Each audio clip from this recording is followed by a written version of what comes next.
Hello everyone, welcome to the Stalwart Initiative, and we're back for another look at Tasha's Cauldron of Everything. This time we're in part 3 of our magic items. I was hoping to get these all crammed into 3 videos, but it looks like it's going to be 4. Van Richten's comes out tomorrow, I already pre-ordered it, so we're going to be looking at that soon. And I sat down, grabbed my cup of coffee, getting ready to record this video, and my apologies, this is a good time to start mowing. So mowing the grass. So yeah, apologize if that's some background noise, but let's get into it. Right? Let's get these last I think 25 or so, minus the like +1s and the rarity changes for former items. So last time we left off with the Devotee's Censer. We're going to get through the rare items today. There's not as many very rare and artifacts, so that will be the last video then. So the first up for today, we have Duplicitous Manuscript. And this is the illusion version of the new Wizard Spellbooks. So I'll go over all the blurb stuff because this is the first one in this video, and then all the rest of it will be like there is a template, and I'll just address the changes.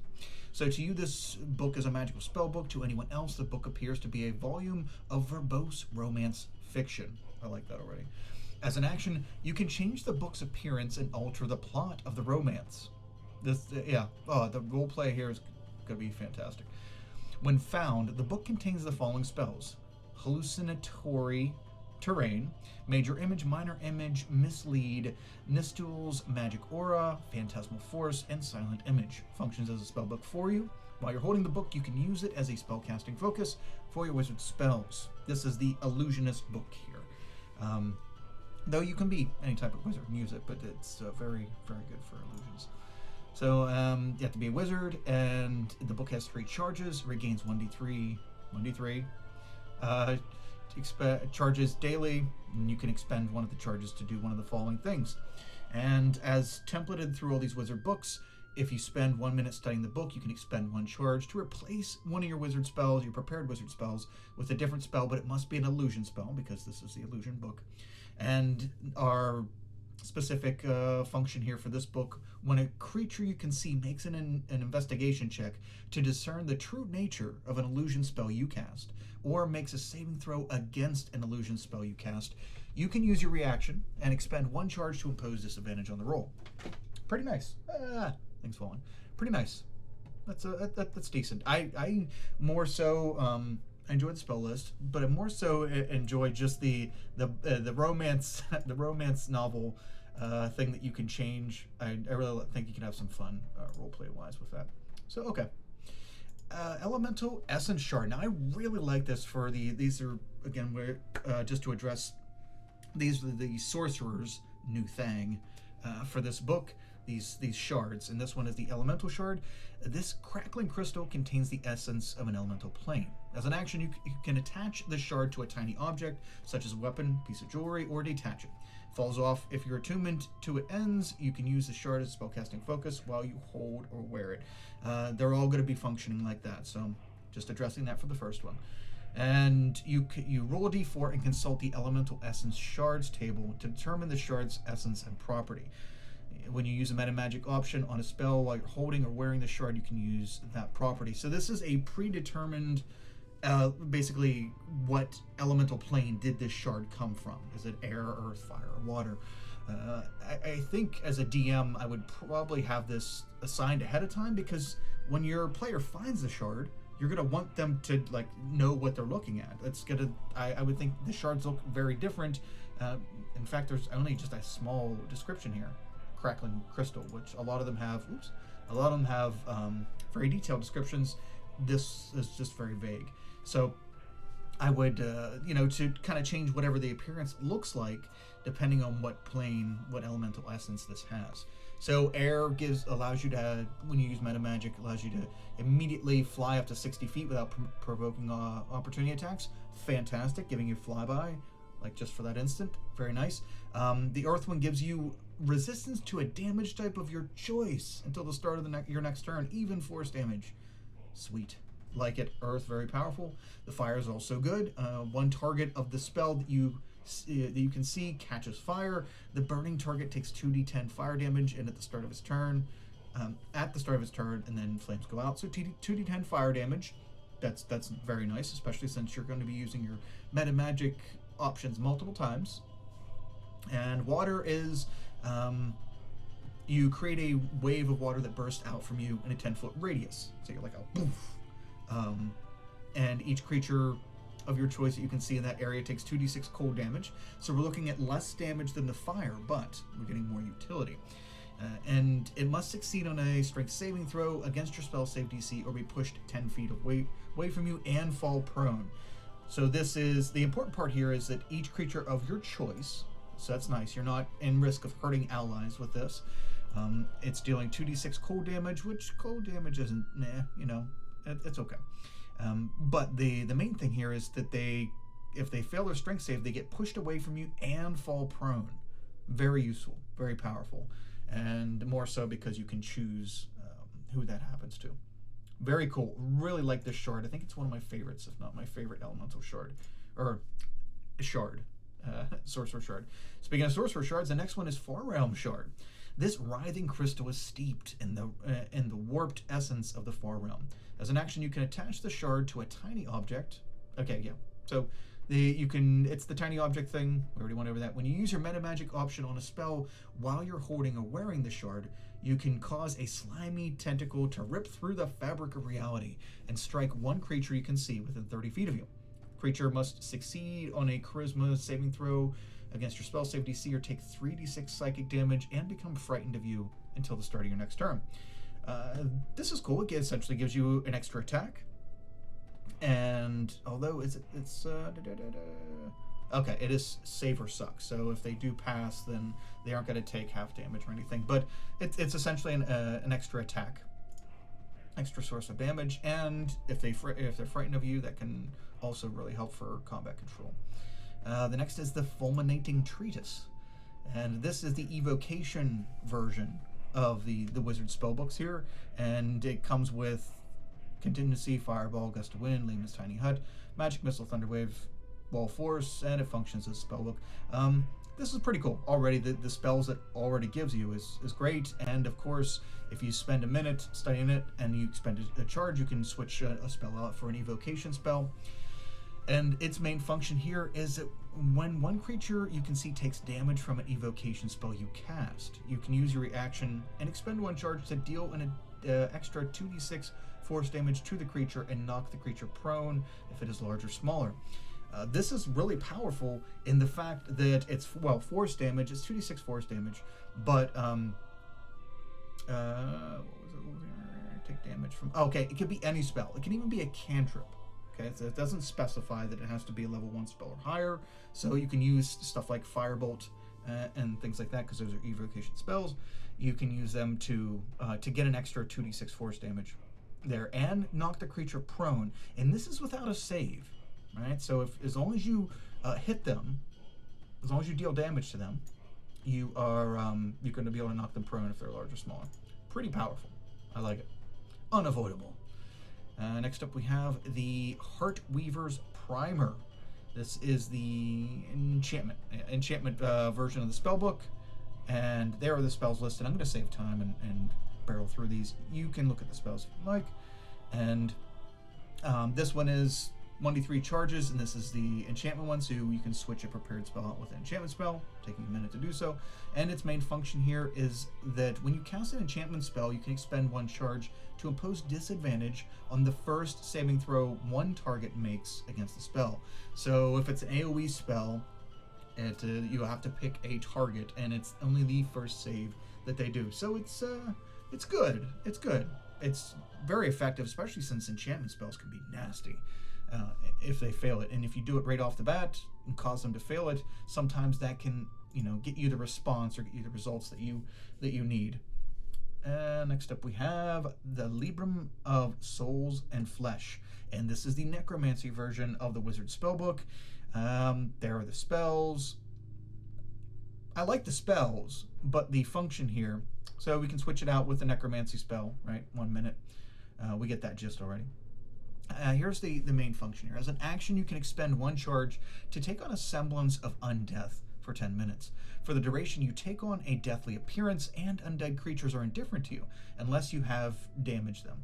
You also appear undead to all outward inspection and to spells used to determine the target's status. The effect ends if you deal damage or force a creature to make a saving throw. This is cool in the fact that you become undead. Like, everything that can register you registers you as undead, and undead are indifferent to you. It doesn't quite make sense that very intelligent, like liches and things like that, wouldn't be able to discern, or maybe not even discern, but like,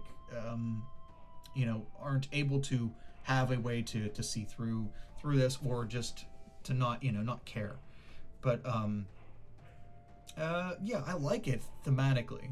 I wish they gave you a benefit while you're undead, like a mechanical benefit, because this very niche situations. You're trying to weave through some kind of battle with the undead, or you're trying to infiltrate something that has guarded by undead. That's all cool, but there's like very niche situations. I wish it like gave you temp hit points or something like that. That would help you out in a normal situation. But it's cool. I just think some of the other ones are better. Next up is Lyre of Building. While you're holding this lyre, you can cast Mending as an action, so we gain the Mending cantrip. You can also, as an action, by the way, that's not a minute, like the normal Mending spell casting time. You can also play the lyre as a reaction when an object or structure you can see within 300 feet of you takes damage, causing it to be immune to that damage and any further damage of the same type until the start of your next turn. That is, if you think about that, but that's not that effective if you're like, oh, someone threw a firebolt at this building and I want to keep it from burning down. But think of it this way: what if like a gargantuan-sized creature is like getting ready to hammer down on a building, and you keep that building from receiving any damage? So you have this large creature just smashing this building, and it's not hurting it at all. That's very, very impressive. Granted, it's a short period of time, but very impressive nonetheless. And I can think of a lot of instances where this would have been beneficial if you're trying to save NPCs, all kinds of stuff. Something's caving in on you, or threatening to cave in on you. Very, very powerful here. I like it. In addition, you can also play the lyre as an action to cast Fabricate, Move Earth, Pass Wall, or Summon Construct. And that spell can't be cast from it again until the next dawn. So that means you get one casting of all these spells, and each day. So very cool. Lyre Building, very awesome. Moonsickle, we already went over. It's a +2 version of that. Outer Essence Shard, and this is like the upper and lower planes shard here. It's got all the same stuff as the same template stuff. This flickering crystal holds the essence of an outer plane, and you roll a d4 and consult the Outer Essence Shards table. This is another version like the elemental one. You're going to roll a d4 and determine what kind of you know what I'm saying, what kind of shard it is. Bleh. Let's see here. First one is lawful. You can end one of the following conditions affecting yourself or one creature you can see within 30 feet of you. And yeah, charm, blind, deafen, frighten, poison, stunned. This is cool. This is giving you some team utility, and it's got a nice range. So 30 feet. It can be you can help allies out within 30 feet, and these are some pretty nasty, especially like charmed or stunned. Yeah, pretty nasty effects that you can help your party and yourself if you can. Like if you're stunned, you can't really cast the spells, or can't cast the spells to use the meta magic to do this on yourself. But doing this to others is very helpful. Chaotic is choose one creature who takes damage from the spell. That target has disadvantage on attack rolls and ability checks made before the start of your next turn. Very cool to lock down their attacks, and also make it so they can't. They have a hard time doing ability checks, such as escaping grapples or grappling you or your allies. Very cool. Good is you or one creature you can see, or of your choice you can see within 30 feet, gain 3 to 6 temp hit points. That's a decent chunk of temp hit points. And the fact that you get to do it multiple times per day as a sorcerer, help out allies. Very cool. I like it. And the evil is choose one creature who takes damage from the spell. That target takes an extra 3d6 necrotic damage. So just boosting the damage on whatever spell you're pumping out. Very cool. Very cool. And Planecaller's Codex. This is the other Conjuration Wizard Spellbook here. like I said earlier with the other conjuration one, I was thinking, wow, this really doesn't have, we don't have a whole lot going on as far as conjuring things. It's the other part of the conjuration stuff with that one. But nope, this is our actual conjuring things one. It gives you all these spells, very cool. Summon elemental, love it. And you can swap out conjuration spell. And our main function here is when you cast a conjuration spell that summons or creates one creature, you can expend one charge to grant that creature advantage on attack rolls for 1 minute. This really, I would kind of fare a little on the side of the player for this one, because though the new spells, the new summon spells have one creature and they just kind of buff it and change it around depending. The older conjuration spells kind of focused on having a bunch of small creatures. I would allow my players to use this charge to give that to one of the wolves or one of the giant octopus or whatever. I would give that to one of that group, because why limit it to just this select few spells that are now coming out that focus on one creature. Next up we have the Protective Verses, and this is the Abjuration version of the Wizard Spellbook, and spells here, very nice spell list. And the main function here, along with the swapping out abjuration spells, is when you cast an abjuration spell, you can expend one charge to grant a creature you can see within 30 feet of you 2d10 temporary hit points. Nice. Also, like we saw earlier with the Sorcerer, giving out consistent temp hit points, very cool. In addition to whatever your spell's effect is, so very nice. And it's not letting me go back. Okay. Let's see. Revellers Concertina. I never knew how to put that. It's kind of like an accordion, that little like round thing with the buttons on it. Very cool instrument. Never how to say it though. So this is for bards, and it gives you a +2 to your saving throws as bards. I don't know. I'm going to give it +2 to the saving throws and also attack rolls, even though you don't do a whole lot of spell attacks with the bard. But I would have showed them more love like that. Although the other feature was that as an action, you can use the concertina to cast Otto's Irresistible Dance from the item. This property of the concertina can't be used again until the next dawn. Otto's Irresistible Dance is a level 6 spell that flat out just works. You pick a creature, it has a concentration of a minute. You pick a creature and they have to use their movement and do a dance on their turn and all kinds of silliness, but they don't get an initial save for it. It just works, which is super powerful, almost strangely so. The only caveat there is if they can't normally be charmed, you can't charm them with it. But so you get a free 6-level spell every day with this, and a very useful one in most cases. So very cool, very powerful. Okay, and Rhythm Maker +2. We already looked at that. The Shadowfell brand tattoo, or lack of internet cooperation. There we go. Okay, and this is the same stuff with the other tattoos produced by Special Needle, and the attunement process right there. And this one you get 2 features. You get Shadow Essence, which means you gain dark vision with a range of 60 feet, and you have advantage on stealth checks. Nice. If you already have dark vision, I would like to have seen them maybe extend it, so you're not excluding people who already have dark vision, but okay.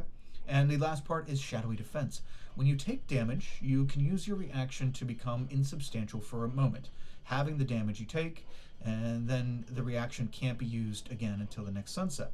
So we're looking like uncanny dodge type stuff. So very cool, very useful all around.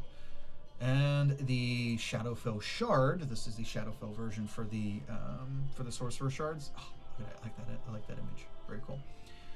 This dull, cold crystal sits heavy and leaden, saturated by the Shadowfell's despair. And normal shard stuff, when you use a meta magic option on a spell while you're holding or wearing the shard, you can momentarily curse one creature targeted by the spell, choose one ability score, and until the end of your next turn, the creature has disadvantage on ability checks and saving throws that use that ability. This is very useful mostly for the saving throw part, because you can have that affect your spells, your party spells, and you should really know what kind of saving throws they're going to need in that regard. So very cool, very cool. Not the most flashy or powerful one, but I like it. I like it. So that's it. The other two rare ones we have here are the different levels of spell rot tattoo or spell rot tattoos. Blah blah. Next we'll finish up with the very rare and very rare, the one legendary, and the artifact items. Let me know what you think in the comments below. Thank you so much for joining me. And yeah, we have Van Richten stuff coming up. Like I said, I pre-ordered it, and we're going to be taking a look at that when it comes out soon. Thank you very much. And until next time, remember, unity is strength. So take care of each other. Stay safe, and I'll see you again real soon.